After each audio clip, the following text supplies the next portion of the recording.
The first year after Philip cheated. I was drowning in pain, sleepless and convinced I was worthless. But still in consideration of our child I refused to divorce him. Second year. Philip moved out. He said we should separate for 2 years so I could think things through. After that he'd file for divorce. One night my son had a sudden bout of acute gastroenteritis. I rushed him to the hospital in the middle of a snowstorm. He kept throwing up the entire way and I was alone struggling to hold everything together. Somehow we made it through. The third year. During summer break. My son wanted to travel. Philip said he didn't have time. So I gathered my courage and took him on a solo trip to Japan. We rode trains from Fukuoka to Saga, hopping off to explore along the way. It was an adventure, just the two of us, and we loved every moment of it. The fourth year. Philip broke up with his mistress. He told me he wanted to come home. I smiled and turned him down. No thanks. This home has been just fine without you. Philip called, saying he wanted to meet and discuss the divorce. That's when it hit me, we had been separated for almost 2 years. When I opened the door and saw him standing there, I felt momentarily dazed. He shifted uncomfortably at the entrance. "Can I come in?" I nodded and stepped aside. He took off his shoes in the entryway, then instinctively opened the shoe cabinet for a pair of slippers, only to find a single pair, my son's. Unmoved, I said, "Just come in. I did a deep clean recently and got rid of everything we don't need." "Right." His response was quiet, and I could hear the slight edge of displeasure in his tone. But back when he walked out with his suitcase he had said, "I'm never coming back." Time moves on. When someone leaves, their things become nothing more than clutter waiting to be thrown away. On the table my freshly brewed tea was still steaming. Out of politeness I asked, "Do you want some tea?" He hesitated, and before he could answer I remembered. "Oh right. You don't drink tea." Then I added almost absent-mindedly, "I sold the coffee machine ages ago. Tea is all there is. Take it or leave it." He froze for a moment before murmuring almost to himself, "There's hardly any trace of me left in this place." I smiled. "This was never your home. Didn't you already find yourself a new one?" Philip and I met in college and eventually became a couple. He was gentle, capable at work, and always knew how to take care of others. 3 years into our marriage I gave birth to David. As a freelancer I had the flexibility to balance work and childcare. With the help of a nanny I never felt overwhelmed. Besides, back then Philip would come home from work and help with chores, spending time with our son. The three of us lived in harmony and I truly believed our happiness would last forever. But when David turned 3 everything changed. Philip's parents had been living in their old house, but after a drawn-out dispute with a difficult neighbor, they decided to move. Instead of moving in with us they rented the house next door. I wasn't really in a position to object. They weren't imposing on our space after all. Philip's parents were traditional, hard-working people. His mother, Maria, insisted on cooking all our meals and constantly urged us to come over for dinner.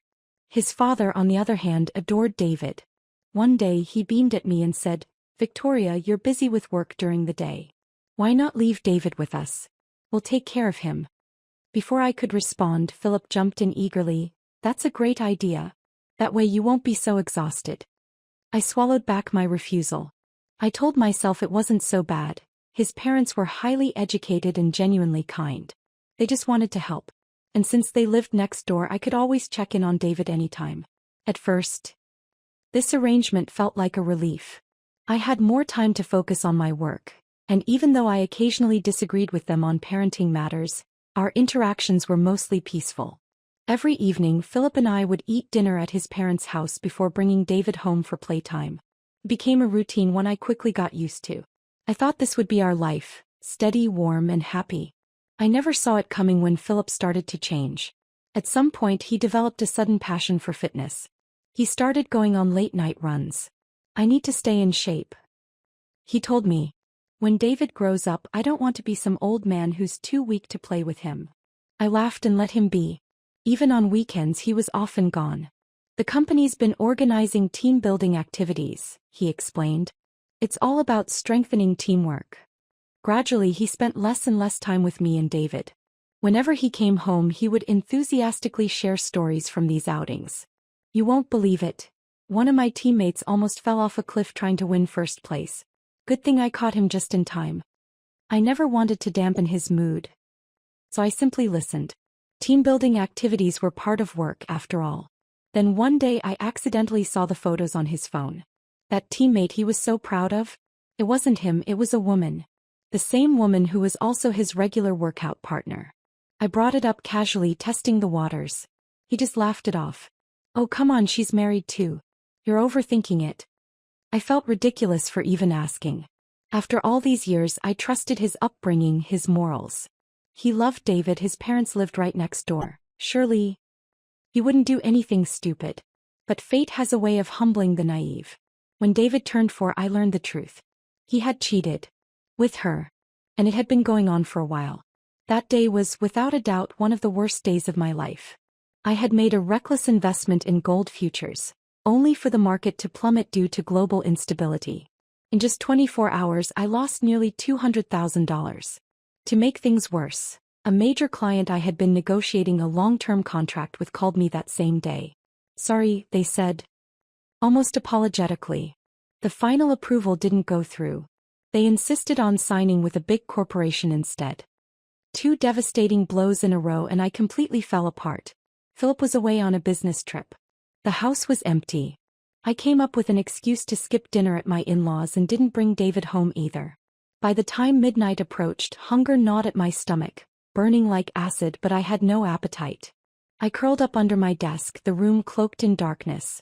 The only light came from the dim glow of the street lamp outside. Slipping through the gaps in the curtains, I bit down on my fingers absent-mindedly, trying to figure out how to explain to Philip that my impatience had led to such a massive financial loss. I had no idea where I'd find another client of that scale to make up for the deal I had lost. My mind felt like it was crawling with ants, restless and unbearable. In the end I decided to call Philip. He had the right to know about my mistake. And deep down, I still longed for his comfort. The phone rang. No answer. I called again. And again. Still nothing. That was odd. Philip was usually up past 1 when he was home. Why wasn't he picking up? A sudden wave of unease washed over me. Had something happened to him? With trembling fingers I kept dialing. 5 calls. 10. Nothing.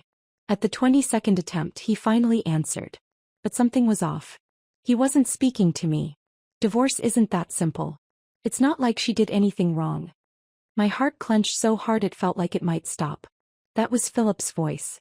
My breath hitched. And my hands shook so badly I could barely hold the phone. The man I had spent years with, the man I had trusted completely, had he cheated on me? Philip kept talking.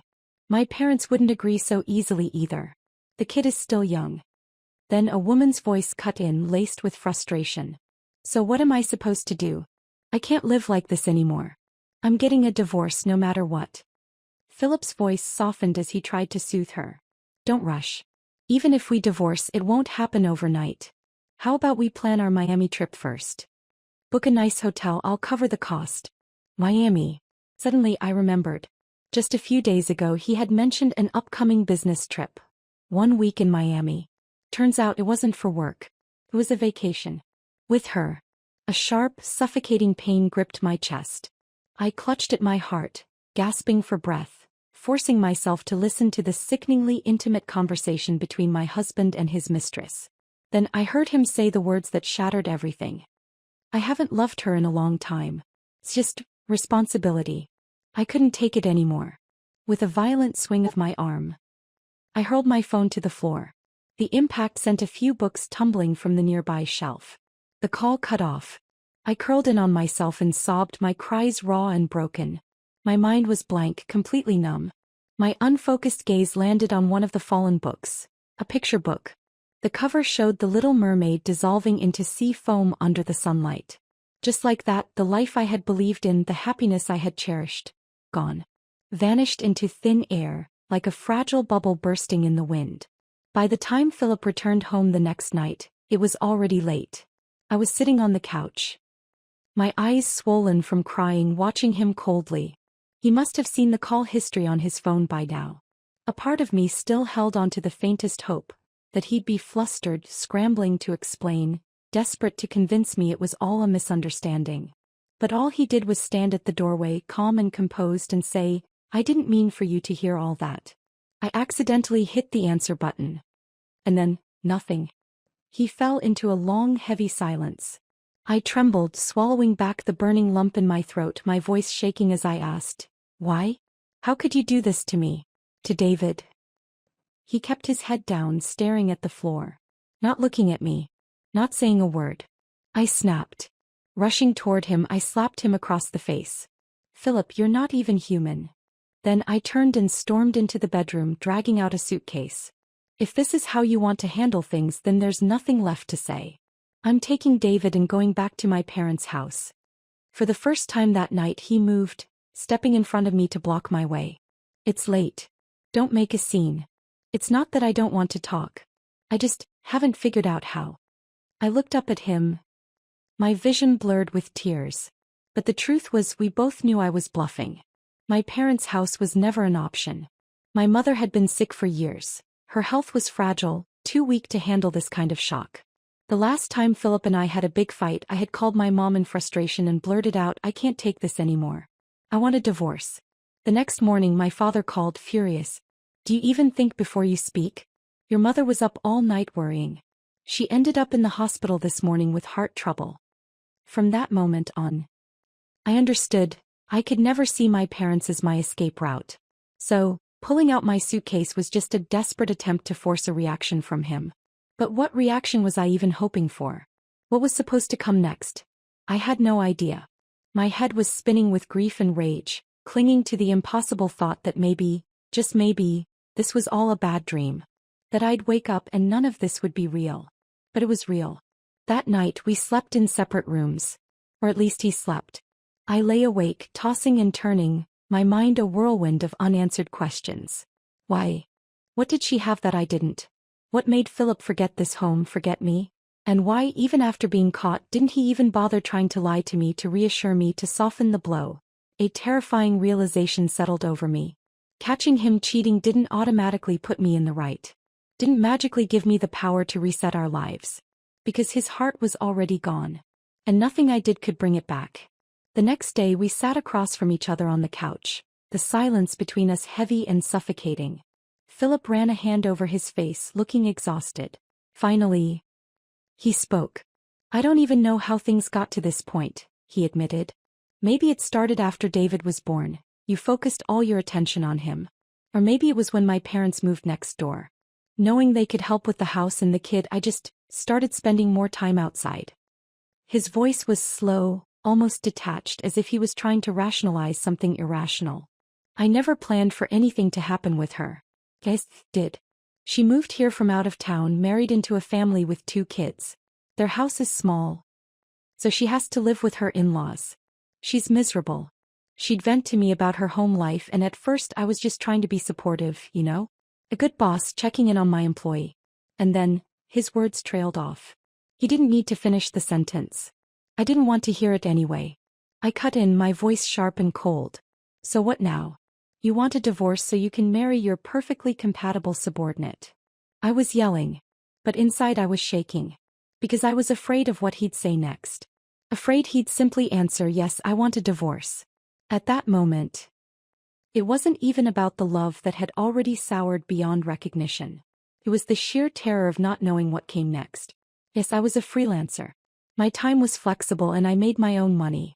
But when work picked up, when deadlines piled up, I needed someone to help take care of David. For years, Philip's parents had filled that role. I had long forgotten what it was like to rely on a nanny. If we divorced and I had to raise David alone, could I even afford full-time childcare? My income fluctuated. Hiring a live-in nanny would cost nearly 10 grand a month. And that was assuming everything went smoothly. But I had just lost a major investment. My biggest client had backed out of our deal. What if I couldn't land another contract in time? What if the child support barely covered anything? What would happen to the house? And worst of all, if Philip did marry her, would he abandon David completely? What if our son got sick or needed something I couldn't provide alone? A crushing weight settled on my chest, suffocating me. Philip was quiet for a long time.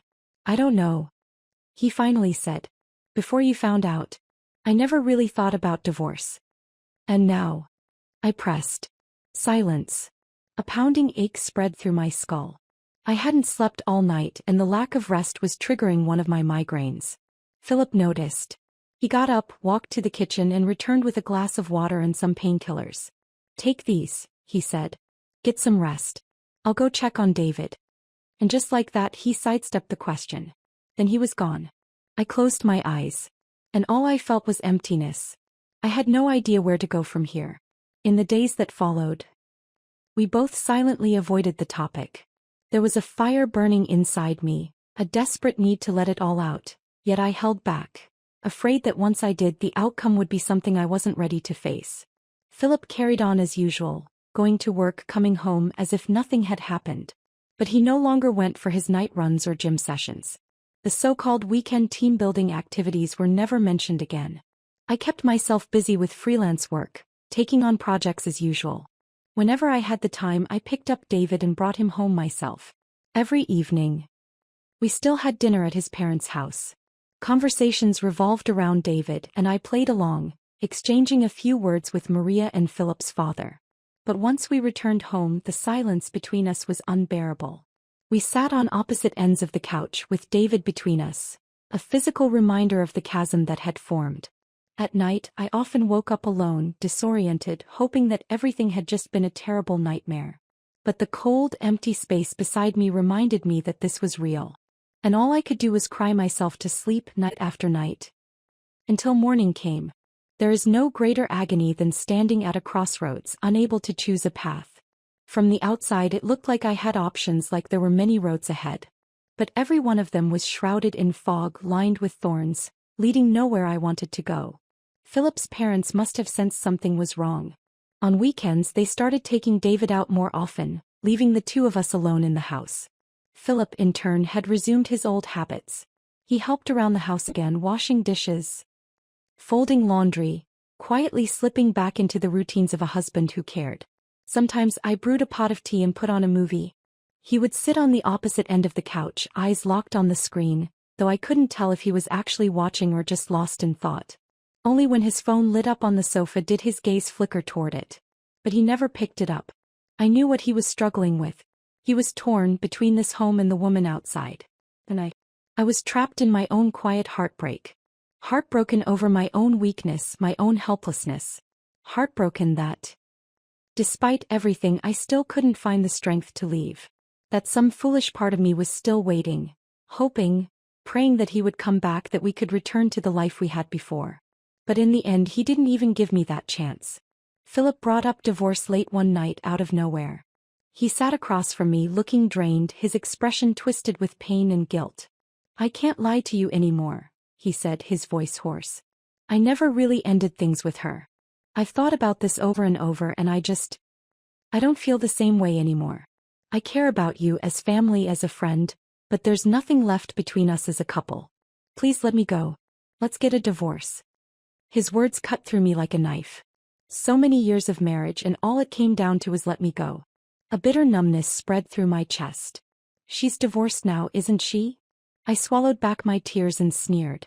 "And now you're ready to abandon your wife and child too?" He hesitated, then nodded. "Yes. She left her husband for me. I can't turn my back on her." "But you can turn your back on me? On David?" I couldn't contain my fury. I shot up from the couch, grabbed the ashtray beside me and hurled it at him. He let out a sharp cry as it struck his forehead, the edge slicing through his skin. Blood immediately welled up and trickled down his face. I clenched my fists, breathing heavily. For a moment I wanted nothing more than to destroy him. To end this. To end everything. "Mommy, what happened to Daddy?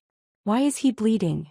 David's small, frightened voice jolted me back to reality. I wiped my tears away and turned to scoop him into my arms. "It's nothing, sweetheart. Daddy just bumped his head. Go back to bed, okay?" He was still half asleep, clearly startled by Philip's outcry. But even in his drowsy state he cared. He ran over to his father, eyes full of worry. "Daddy, are you okay?" Philip forced a smile and waved him off. "I'm fine. Go to sleep." David hesitated, glancing between us, but in the end he listened and let me lead him back to his room.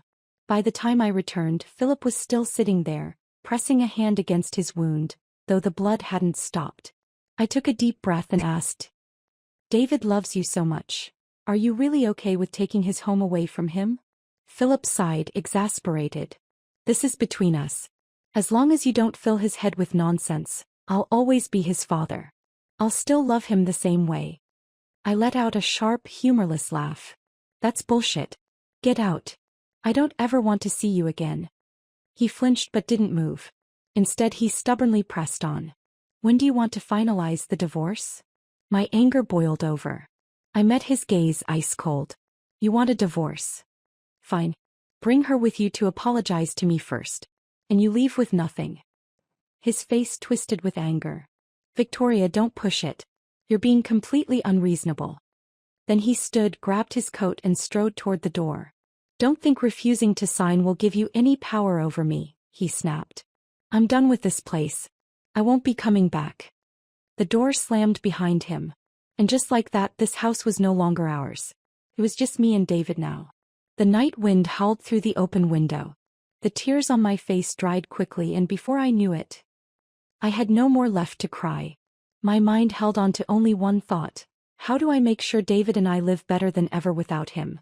Maybe it was the shock from the night before, but the next morning, David woke up with a fever. I rushed him to the hospital, barely stopping to catch my breath. By the time we returned, Philip was gone. So were his clothes, his belongings. Everything of his had been cleared out. All he left behind was a single message: frowny face, I'll file for divorce after 2 years of separation. But I still hope we can part on good terms. I hope you come to terms with this soon. I let out a silent sigh, swallowing the emotions that surged in my chest. After giving David his medicine and tucking him into bed, I sat down at my desk and began sorting through my finances. I counted my cash, reviewed my investments, and mapped out everything I had left. Philip and I had roughly the same amount of money. If we divorced, I wouldn't be getting much from him. The house would likely be split 50-50. I decided to set aside only a small portion of my funds for high-risk investments, placing the rest into safe, stable assets.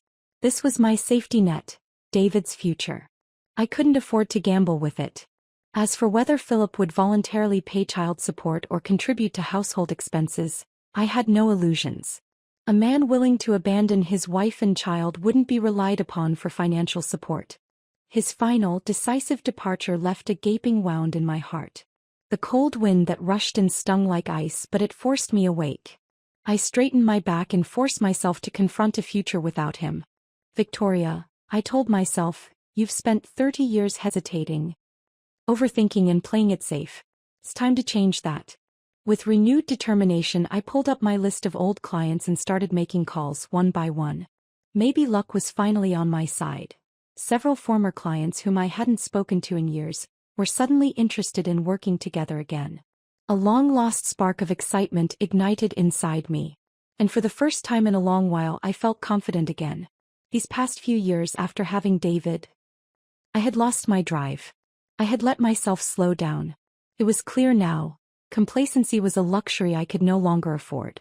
By the time I finished my last call, the afternoon sun had climbed high in the sky. David was still asleep, but his fever had finally broken. I was about to head to the kitchen to make him some porridge when the doorbell rang. I opened the door to find Maria standing there, her eyes red-rimmed, her hands full of food containers. It was clear. Philip had already told them his decision. "Can I come in for a moment?" she asked hesitantly, her voice unsure. I hesitated. Then, despite everything, I found myself nodding. For years Maria and her husband had been good to me and David. They didn't deserve to be shut out just because of Philip's choices. "We already gave him a good scolding," she said as soon as she stepped inside. "His father even slapped him across the face." Her voice trembled and tears welled up in her eyes. "I know Philip is in the wrong. I never imagined my son would turn into the—" I stayed silent. "Victoria, he's lost his mind, his life was too easy and he got careless. Can you give him some time? Don't rush into a divorce just yet." I let out a bitter laugh. "It's not me who wants a divorce," I said flatly. "Philip is the one in a hurry to run off into the sunset with her. He's the one begging me to let him go." Maria spat on the floor in frustration. "As long as his father and I are still alive, he can forget about getting a divorce. I didn't have the energy to argue. It didn't matter what she thought. Philip had made his choice and so had I. Changing the subject, I said, Maria, David has a fever. Could you help me make some porridge and watch him for a bit? I have several video meetings this afternoon and won't be able to stay with him the whole time. Maria immediately nodded. Of course. You go work, I'll take care of him. She was an excellent cook. Even though I had no appetite, I forced myself to finish a bowl of rice. I had no intention of cutting off my in-laws just because of Philip. David still needed care and for now, they were the best people for the job. I needed to use every resource available to me. Because my priority now wasn't fighting over a broken marriage.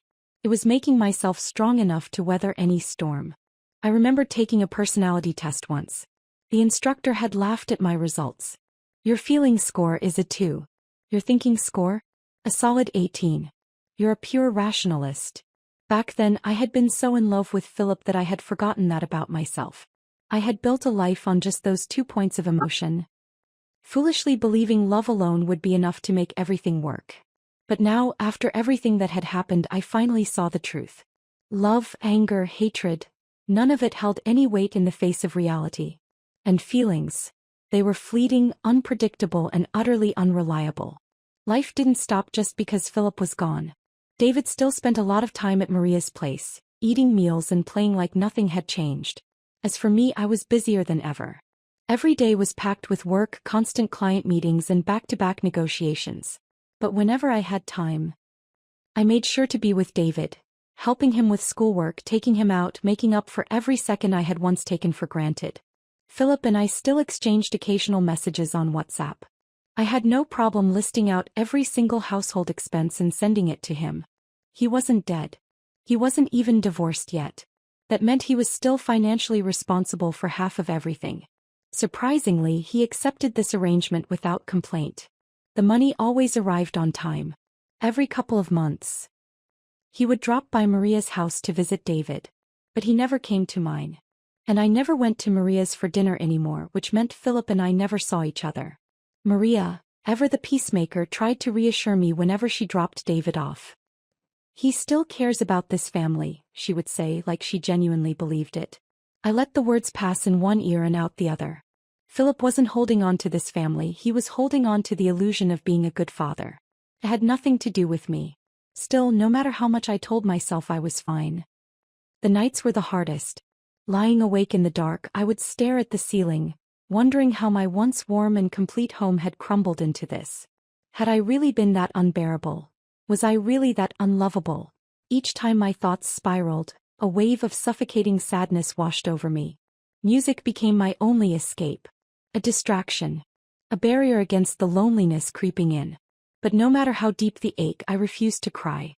Tears wouldn't change anything. Crying to myself wouldn't fix anything. Almost a year after Philip left, his father, John, was diagnosed with late-stage liver cancer. It was inoperable. All they could do was manage his symptoms and try to prolong his time. Maria begged Philip to move back home, but he refused. Instead, he rented an apartment near his own, close to the home he shared with his mistress, so his parents could live nearby and he could take care of them. Maria, guilt-ridden, apologized to me. Victoria, I'm so sorry. As soon as John gets a little better, we'll move back and help with David again. I smiled politely. It's okay. I can handle things on my own. When people get old and sick, they cling to whatever support they can get. I didn't blame them. During this time, my business finally started picking up. I landed a few new clients, not quite as big as the one I had lost, but close enough. I told myself that small, steady growth was better. Less risk, fewer sudden losses.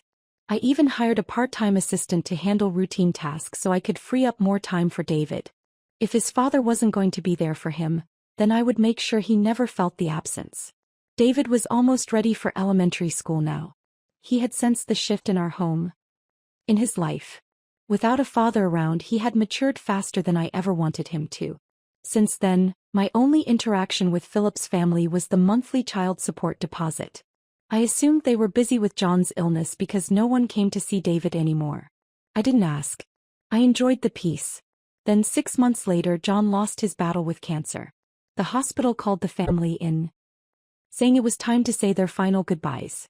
That was when Philip finally reached out to tell me he was coming to take David to see his grandfather one last time.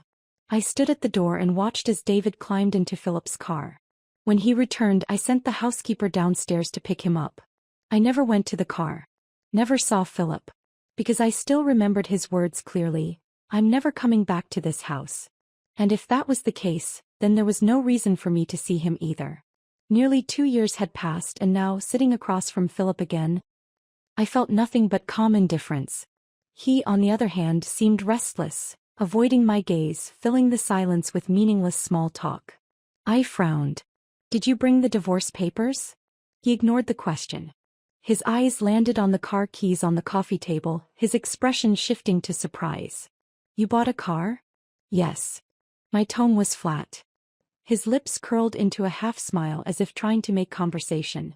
"You used to refuse whenever I suggested you get one. What changed?" I met his gaze, my voice tinged with mockery. "Because when an emergency happens, there's no one to rely on. I had to learn to rely on myself." The smile faded from his face. After John passed away, Maria's health deteriorated. Now she could only manage the occasional phone call to check in on David. But that was fine. Life had become steady and I was content with that. We no longer spoke of Philip.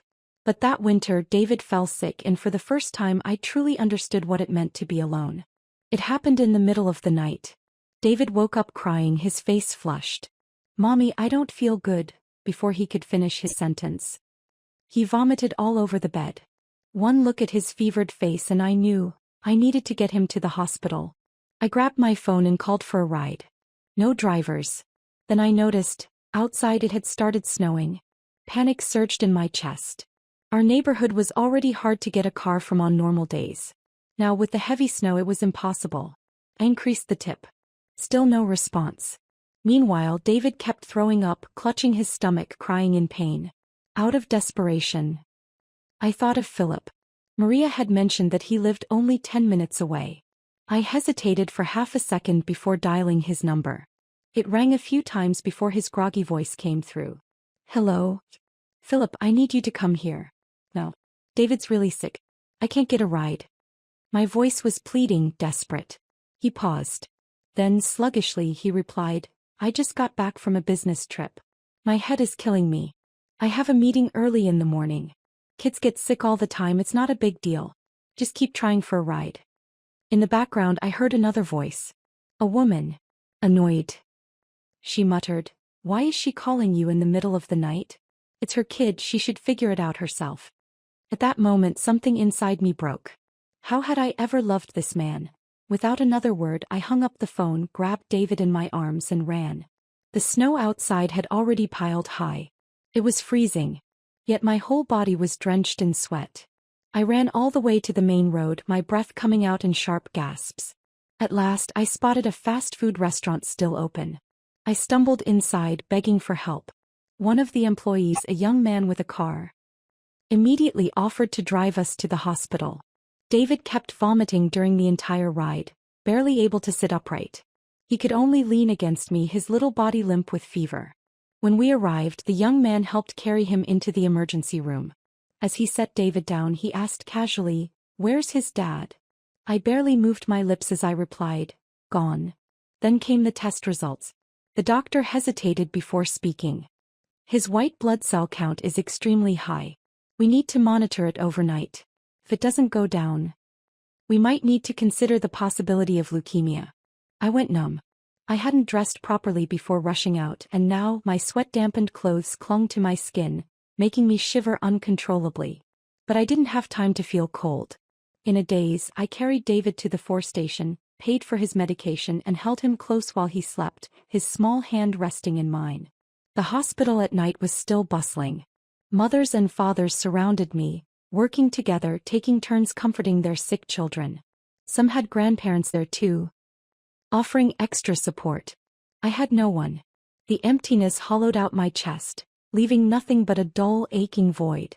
I had spent the whole night running on adrenaline. Now my stomach, empty from hours of stress, twisted painfully. A familiar burning sensation crawled up my throat. An old enemy, my stomach ulcers rearing their head again. Pain shot through me. But it also snapped me back to reality. There was no time for self-pity. I had to start preparing. If David was sick, if it really was leukemia, what were my next steps? Where was the best hospital for treatment? How much would it cost? Would I need to sell the house? How could I balance working and taking care of him? I pulled out my phone and started taking notes, writing down every possible scenario, every obstacle we might face. Tears blurred my vision, dripping onto the screen. I wiped them away and kept writing. Not a single one of my plans included Philip. I had long since stopped expecting anything from him. But if it came to it, if we needed a bone marrow match, if we needed financial support, I would drag him to court if I had to. I exhaled sharply, forcing myself to focus.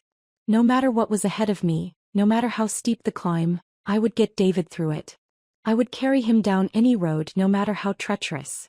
And I would do it alone if I had to. Luckily, fate was on our side.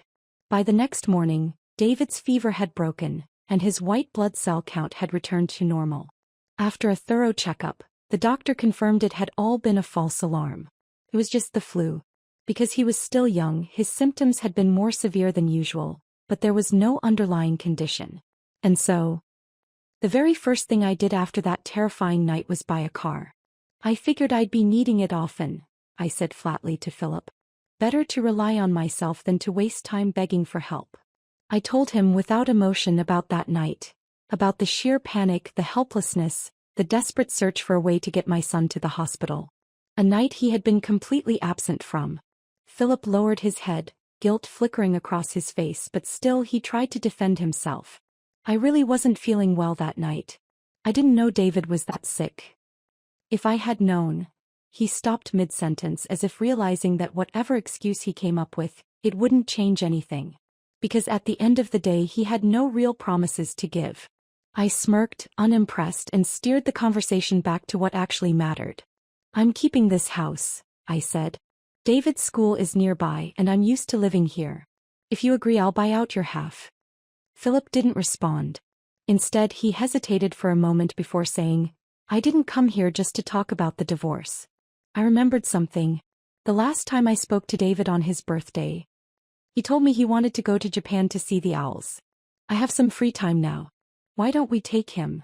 His expression was hopeful, almost eager. I looked into it. There's an owl exhibit at Houston Bosch. They let you pet them. And there's a fireworks festival. He'd love that. Let's go together. I let out a sharp laugh. The last time? I repeated, mocking. David's birthday was in May. He was barely 5 the last time you called to wish him happy birthday. He's been in elementary school for months now and you're only just remembering. What? Your schedule finally cleared up. You're done playing house with your mistress and her kids. He stiffened, caught off guard. For a second he seemed genuinely disoriented. Have I really been gone that long? He murmured. I walked over to the bookshelf, picked up a framed photo and handed it to him. I already took him, I said. Philip stared at the picture in stunned silence. You were right, I continued, my voice even. He loved that owl exhibit. So much so that we went 3 times before he was satisfied. Philip's fingers tightened around the frame. You went alone? Just the 2 of you? You used to be terrified of traveling alone, he said slowly, as if struggling to reconcile the past with the present. You were always afraid of getting lost, of not speaking the language well enough, of something going wrong. You worried about David getting sick overseas and not knowing how to get him medical help. How did you? I smiled. Because fear is a luxury. You're allowed to be afraid when you have someone to fall back on. When you know deep down, there's always someone there to catch you if you stumble. But when you have no one, when there's no safety net beneath you, you don't get to be afraid anymore.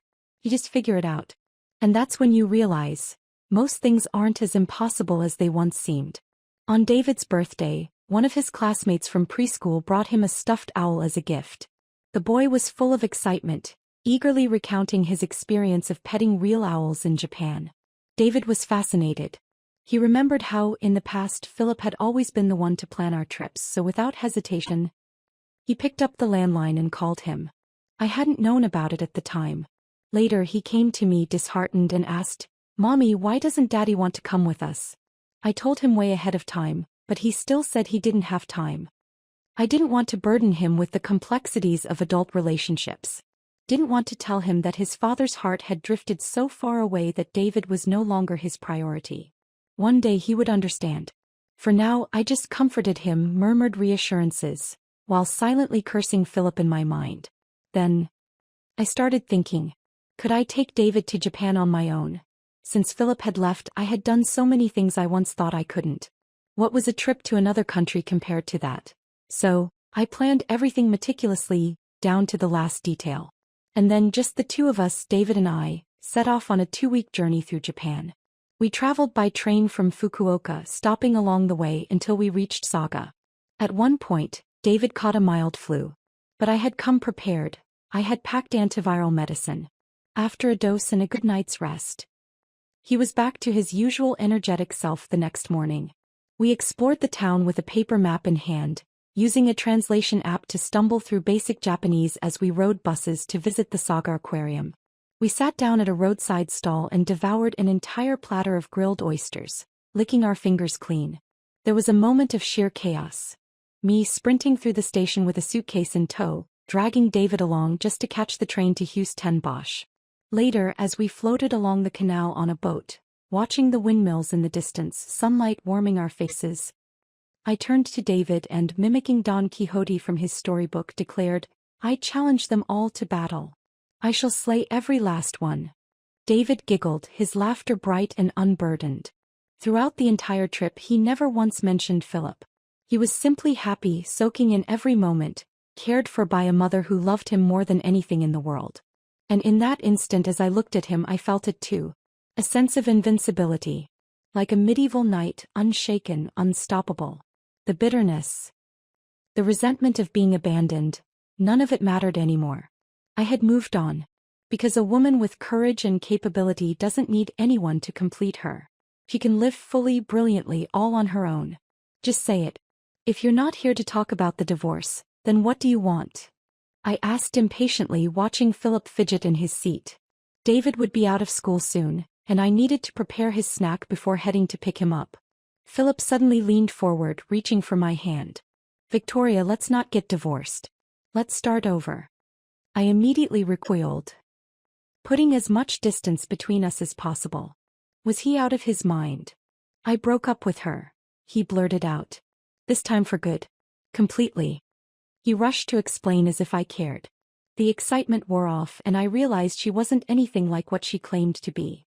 She told me her mother-in-law was judgmental, always criticizing her for being an outsider. But my mom, who got along so well with you, couldn't stand her either. I thought she was someone who loved fitness and had a real passion for life. But after she moved in, she had no interest in working. She just expected me to support her while she spent her days shopping and traveling. And the worst part? She abandoned her kids. Just to get divorced, she left them behind.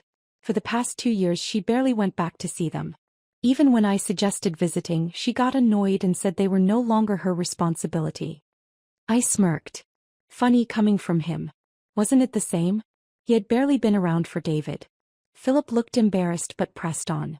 I'm not like her, he insisted. I still care about David. I never skipped child support, did I? But every time I tried to visit, she threw a fit. It wasn't my choice. I didn't want things to be this way. I didn't bother responding. His excuses were as flimsy as paper. I wanted to leave her for a long time, he continued. But every time I brought it up, she'd threatened to hurt herself. She said she gave up her marriage for me, so I had to take care of her for life. I nodded, playing along. She's not wrong. After all, when you walked out of this house, you said you couldn't abandon her. Philip waved a hand in frustration. I was out of my mind back then. I made a terrible mistake. I've been regretting it every day since. Victoria, you're incredible and I was too blind to see it. I swear, I'll never cheat again. I'll take care of you and David. I won't miss a single moment in his life. Just give me another chance for David's sake. I laughed. Actually laughed. Philip, do you think this is some hotel? You leave when you want and come back when it suits you. He hesitated before weakly saying, but this is our home. I want to come back now. I exhaled sharply, biting back my disgust. You think I've just been sitting here, helpless and desperate, waiting for you to realize your mistake? That the moment you say I was wrong, I'll throw my arms open and welcome you back like none of this ever happened. He looked stunned. But you never pushed for a divorce. I thought, maybe you were waiting for me too. That I still had a place here. I scoffed. And what else was I supposed to do? Rush into a divorce while my business was struggling, while I was barely getting by? When you left, I was drowning. David was sick all the time. I was exhausted, overworked, and losing sleep every night. If you had come back then, maybe, just maybe, I would have caved. I might have even been relieved. But you didn't come back. You didn't even spare your own son a second of your time. You didn't bother to be a father. So I stopped expecting anything from you. I forced myself to rebuild my business. Forced myself to figure out how to raise David alone. No matter how exhausted I was, no matter how overwhelming it got, I learned to balance it all. When David got sick and you couldn't be bothered to drive 15 minutes to help, I knew there was no one to rely on but myself. So I bought a car the very next day. So I'd never have to ask you for help again. When David asked you to take him on a trip and you turned him down without a second thought, I took him myself. And you know what I learned? It wasn't that hard. This house, everything connected to you, we threw it all out a long time ago. We don't need you, Philip. I leaned back, looking at him, taking in the pale, humiliated expression on his face. You should be thanking me, I added, voice steady. If you hadn't left, I never would have realized how capable I really am. His lips parted as if searching for one last excuse, one last plea. I didn't let him have the chance. Tell me, what possible reason do I have to let a man who abandoned his wife and child come crawling back after 2 years? I narrowed my eyes. If you've got any conscience left, be generous when we divide the assets. Pay extra child support. At least that way David will have something good to remember about you. Philip looked like he'd been slapped. His face turned pale, then red, then an ugly shade of blue. And I knew, if he had even a shred of dignity left, he wouldn't dare ask me for another chance. As expected, after that conversation, Philip never again begged for my forgiveness. We finalized the divorce quickly. Maybe my last words had pricked his conscience. When it came to splitting assets, we settled on a 60-40 division, with me taking the larger share. As for the house, I followed through on my promise.